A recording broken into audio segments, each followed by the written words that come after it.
এই নকশাটা আপনি এই মৃত ব্যক্তির কাফনের উপর সুন্দরভাবে অঙ্কন করবেন। অঙ্কন করার পরে আপনার স্বামীর জায়গায় আপনার স্বামীর নাম দিবেন, আপনার জায়গায় আপনার নাম দিবেন। দেওয়ার পরে এই নকশাটা আপনি এই মৃত ব্যক্তি কাফনের উপর অঙ্কন করে যায় এইভাবে একটা পলটা বানাবেন। বানানোর পরে এই পলটাটা আপনি কিভাবে আপনি কাজ করবেন, এই যে আপনি সরাসরি আমি কাজ কিভাবে করবেন সরাসরি আমি দেখাই দিতেছি। এই যে খাস তেল, এই যে খাস তেলের বোতল কিন্তু খাস তেল ডালছি, কাজ কিভাবে করতে হয় সবকিছু আমি আপনাদেরকে নিয়ম কারণ সুন্দরভাবে বলে দিতেছি। এই খাস তেলের মধ্যে এই পলটাটা আপনি সুন্দরভাবে ভিজাবেন। ভিজানোর পর এই পলটাটা আপনি আগুনে পোড়াবেন। এই পলটাটা আপনি আগুনে পোড়াবেন, এইভাবে আপনি আগুনে পোড়াবেন একটা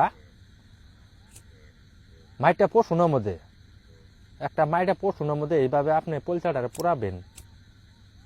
পোড়ানির সাথে সাথে আপনার স্বামী আপনার কাছে ফোন দিতেই তো অস্থির হয়ে যাবো এবং কি আপনার স্বামী আপনার প্রতি পাগল থাকবো, মরণের আগ পর্যন্ত আপনার বাধ্য থাকবো। আমি চান ভাই আপনাদেরকে চ্যালেঞ্জ করে বলতে দিই খোদার কসম, প্রত্যেক মাসে মাসে আপনার জন্য খরচ পাঠাবো, আপনার ছেলে মেয়ে দেখশন করবো এবং কি মরণের আগ পর্যন্ত আপনার পাগল থাকবো।